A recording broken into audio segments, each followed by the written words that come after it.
Ramya ma'am ಅವ್ರ ಒಪಿನಿಯನ್ನ social ಮೀಡಿಯಾದಲ್ಲಿ ಹೇಳಿದ್ರು. ಸೊ ಅದಾದಮೇಲೆ ಕಮೆಂಟ್ಸ್ಗಳು ಸ್ಟಾರ್ಟ್ ಆಯಿತು. ಆ್ಯಂಡ್ ಮ್ಯಾಮ್ ಹೇಳ್ದಂಗೆ ತುಂಬ ವಲ್ಗರ್ ಆಗಿ ಮೆಸೇಜ್ ಮಾಡಿದ್ರು ಅಂತ ಹೇಳಿದ್ರು. ಸೊ ಅದಾದ್ಮೇಲೆ ಕಂಪ್ಲೇಂಟು ಕೊಟ್ಟರು.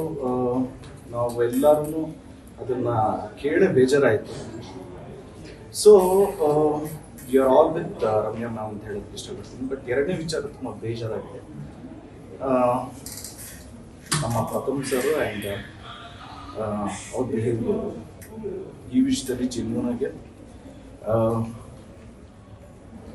It is our duty. And also ಈ ವಿಷಯದಲ್ಲಿ I stand with Darshan sir. Because 3 ವಿಷಯ ಇದೆ. ಫಸ್ಟ್ ಒಂದು, ಪ್ರಥಮ್ ಸರ್ಗೆ ಯಾರೋ ಮಚ್ಚಿಟ್ಟು ಹಾಗೆ ಟ್ಯಾಗ್ ತೋರಿಸಿದ್ರು, ಏನೋ ಥ್ರೆಟ್ ಮಾಡಿದ್ರು ಅಂತ ಹೇಳಿದ್ರು. ಎಲ್ರಿಗೂ ಅವರೇ ಹೇಳಿರೋದು. ಅದಾದ್ಮೇಲೆ ಅವ್ರು ಯಾರಿಗೋ ಸಪೋಸ್ಲಿ ಎಲ್ಲ ಅವರೇ ಹೇಳಿರೋದನ್ನೇ. ಕಾಡೂನವ್ರು ಫೋನ್ ಮಾಡಿದ್ರು, ಕಂಪ್ಲೇಂಟ್ ಕೊಡಬೇಡ ಅಂತ ಹೇಳಿದ್ರು.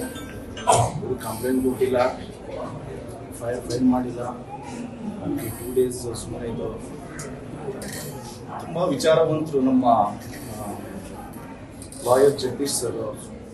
ಪಾಪ ಅವ್ರು ಹೇಳಿದ್ರು ಕಂಪ್ಲೇಂಟ್ ಕೊಟ್ಟಿರಿ ಅಂತ.